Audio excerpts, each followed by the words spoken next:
नमस्कार, जय हिंद। आप देख रहे हैं DN7 भारत।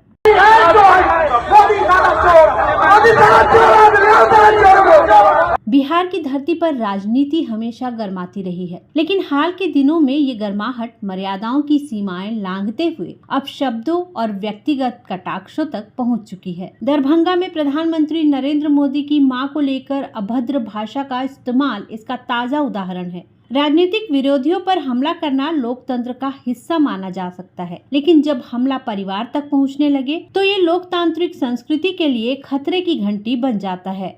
वहीं अब इस घटना में एक नया मोड़ आ गया है। प्रधानमंत्री नरेंद्र मोदी के खिलाफ अभद्र भाषा के इस्तेमाल के मामले में पुलिस ने जिस शख्स को गिरफ्तार किया है उसे राजद नेता तेजस्वी यादव का करीबी बताया जा रहा है। इस गिरफ्तारी के बाद राजनीतिक माहौल और भी गर्मा गया है। दूसरी तरफ इस पूरे विवाद को लेकर कांग्रेस कार्यालय के बाहर कांग्रेस और भाजपा कार्यकर्ताओं के बीच मारपीट भी हो गई, जिससे ये मुद्दा सड़कों से लेकर सियासी दफ्तरों तक फैल गया है। दरभंगा की घटना के बाद से ही भाजपा लगातार कांग्रेस और विपक्षी दलों पर हमला कर रही है।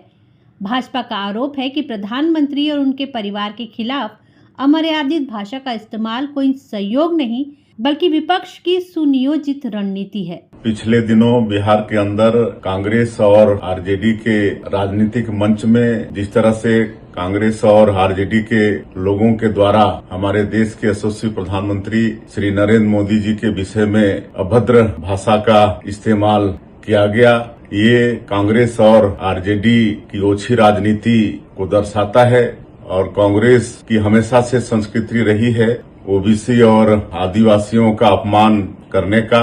उसको फिर से एक बार कांग्रेस और आरजेडी ने चरितार्थ किया है। हम कांग्रेस और आरजेडी के इस कृत्य की घोर निंदा करते हैं। माननीय श्री नरेंद्र मोदी जी ऐसे प्रधानमंत्री हैं जो पूरे देश के लिए 140 करोड़ भारतवासियों के लिए रात और दिन सबका साथ, सबका विकास, सबका विश्वास और सबका प्रयास इसको मूल मंत्र मानते हुए काम करते हैं। 24 घंटे में से 18 घंटे काम करते हैं और ऐसे प्रधानमंत्री जी के लिए इस तरह की अभद्र भाषा का प्रयोग कभी भी बिहार की जनता, इस देश की जनता बर्दाश्त नहीं करेगी। कांग्रेस और आरजेडी को आने वाले विधानसभा के चुनाव में बिहार की जनता अवश्य सबक सिखाएगी। भाजपा नेताओं ने कहा कि इससे ये साफ हो जाता है कि विपक्ष के बड़े नेता कार्यकर्ताओं और समर्थकों को इस तरह की भाषा के लिए प्रेरित कर रहे हैं। पर इस तरीके से गाली गलौज करना, वो भी देश के प्रधानमंत्री के लिए, ये कतई कोई स्वीकार नहीं कर सकता है। भाई मेरे प्रधानमंत्री हैं, वो हमारे देश के प्रधानमंत्री हैं। वो सभा के दौरान भी जब इन्होंने मेरे परिवार के लिए भी ऐसे शब्दों का इस्तेमाल किया था, तुरंत इनको जवाब मिला था। और बिहार की जनता आज भी ये देख रही है। चुनाव में न सिर्फ इनको इसका जवाब मिलेगा।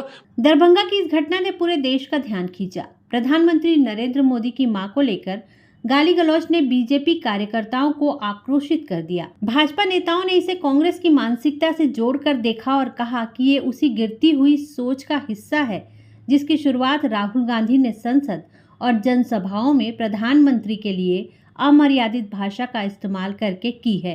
अगर मैं आरोप लगा रहा हूं प्रधानमंत्री पे हर रोज कि तुम वोट चोर हो, प्रधानमंत्री चुप क्यों है? प्रधानमंत्री एक शब्द क्यों नहीं बोल रहा? क्योंकि प्रधानमंत्री वोट चोर है और वो जानता है कि हमने उसको पकड़ लिया है। भाजपा का आरोप है कि जब शीर्ष नेता खुद मर्यादाओं को तोड़ते हैं तो कार्यकर्ता और छोटे नेता उससे प्रेरित होकर और भी तल्ख भाषा का प्रयोग करने लगते हैं। कांग्रेस का रुख इस मामले में दोहरा दिखाई देता है। एक तरफ पार्टी ये कह रही है कि किसी की मां को गाली देना गलत है और इससे कांग्रेस का कोई लेना देना नहीं है। वहीं दूसरी तरफ भाजपा पर ये आरोप भी लगाया जा रहा है कि वो हर घटना को राजनीति का हथियार बना रही है। ये सब ध्यान भटकाने की बातें हैं। न हमारी परंपरा है इस तरह की, न हम कोई ऐसी बात करते हैं। लेकिन बीजेपी को देखिए, क्योंकि सवाल इतने तीखे हैं, जवाब दे नहीं पा रहे, इसलिए इस तरह के अनर्गल मुद्दों को उठा रहे हैं जो कि हमारे यहाँ से हो ही नहीं सकता। कांग्रेस के स्थानीय नेताओं का कहना है कि ये किसी असामाजिक तत्व का कृत्य हो सकता है, लेकिन भाजपा इसे पार्टी से जोड़कर राजनीतिक लाभ लेना चाहती है। आपको बताना चाहते हैं कि इस मामले में राहुल गांधी या तेजस्वी यादव या किसी भी बड़े नेता की तरफ से कोई भी बयान या कोई भी संवेदना अब तक सामने नहीं आई है। हाल के वर्षों में भारतीय राजनीति में भाषा का स्तर लगातार नीचे गिर रहा है। पहले जहां नेताओं के बीच वैचारिक मतभेद होते थे, वहीं अब व्यक्तिगत हमले और परिवारों को निशाना बनाना आम होता जा रहा है। भाजपा का ये कहना सही प्रतीत होता है कि जब राहुल गांधी बार बार प्रधानमंत्री को चोर, तानाशाह और निकम्मा कहकर संबोधित करते हैं, तो कार्यकर्ताओं में ये संदेश जाता है कि अपमानजनक भाषा अब सामान्य राजनीतिक संस्कृति का हिस्सा बन गई है। बीजेपी ने दरभंगा की इस घटना को राहुल गांधी के वक्तव्यों की विरासत बताया है। भाजपा नेताओं का कहना है कि कांग्रेस नेतृत्व ने प्रधानमंत्री पद की गरिमा का ध्यान नहीं रखा, जिसके चलते उनके समर्थक और कार्यकर्ताओं में ये प्रवृत्ति बढ़ी है कि राजनीतिक विरोधी के खिलाफ कुछ भी कहा जा सकता है। यहाँ सवाल केवल एक घटना का नहीं बल्कि उस प्रवृत्ति का है जो भारतीय राजनीति में जड़ जमा चुकी है। चुनावी भाषणों और संसद के भाषणों में अब नीतियों और विचारों की चर्चा कम और व्यक्तिगत हमले ज्यादा होने लगे हैं। प्रधानमंत्री नरेंद्र मोदी की मां ही क्यों, इससे पहले भी पूर्व प्रधानमंत्रियों के परिवारों को लेकर अपमानजनक टिप्पणी होती रही है, लेकिन फर्क यह है कि अब ऐसी घटनाएं अपवाद नहीं बल्कि रोजमर्रा की राजनीति का हिस्सा बन चुकी हैं। पर यहाँ एक ऐतिहासिक सच ये भी है कि इतिहास में कभी किसी प्रधानमंत्री को मां की गाली नहीं दी गई, भले ही वो जवाहरलाल नेहरू की कमियां रही हो या इंदिरा गांधी का आपातकाल, लेकिन उसके बावजूद कभी किसी ने इन दोनों प्रधानमंत्रियों को किसी भी तरह की गाली नहीं दी। इतना ही नहीं, किसी भी प्रधानमंत्री को इस देश में इस तरह की गालियां नहीं दी गई हैं। दरभंगा की ये घटना हमें याद दिलाती है कि सत्ता की होड़ में अगर नेता संयम खो देंगे तो समाज भी उसी राह पर चल पड़ेगा। कांग्रेस को ये समझना होगा कि भाजपा जिस तरह से इस घटना को राहुल गांधी के बयानों से जोड़ रही है, उससे उनकी छवि को नुकसान ही होगा। वहीं भाजपा को भी ये सोचना चाहिए कि केवल इस घटना को उछालने से समस्या का समाधान नहीं होगा।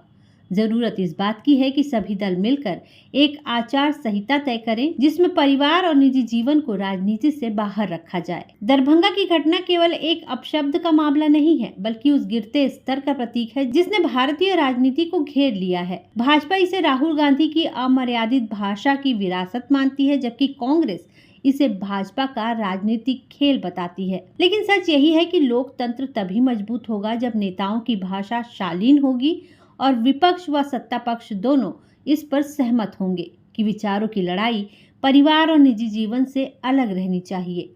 यही लोकतांत्रिक मूल्यों का सम्मान और भारतीय राजनीति की असली पहचान है।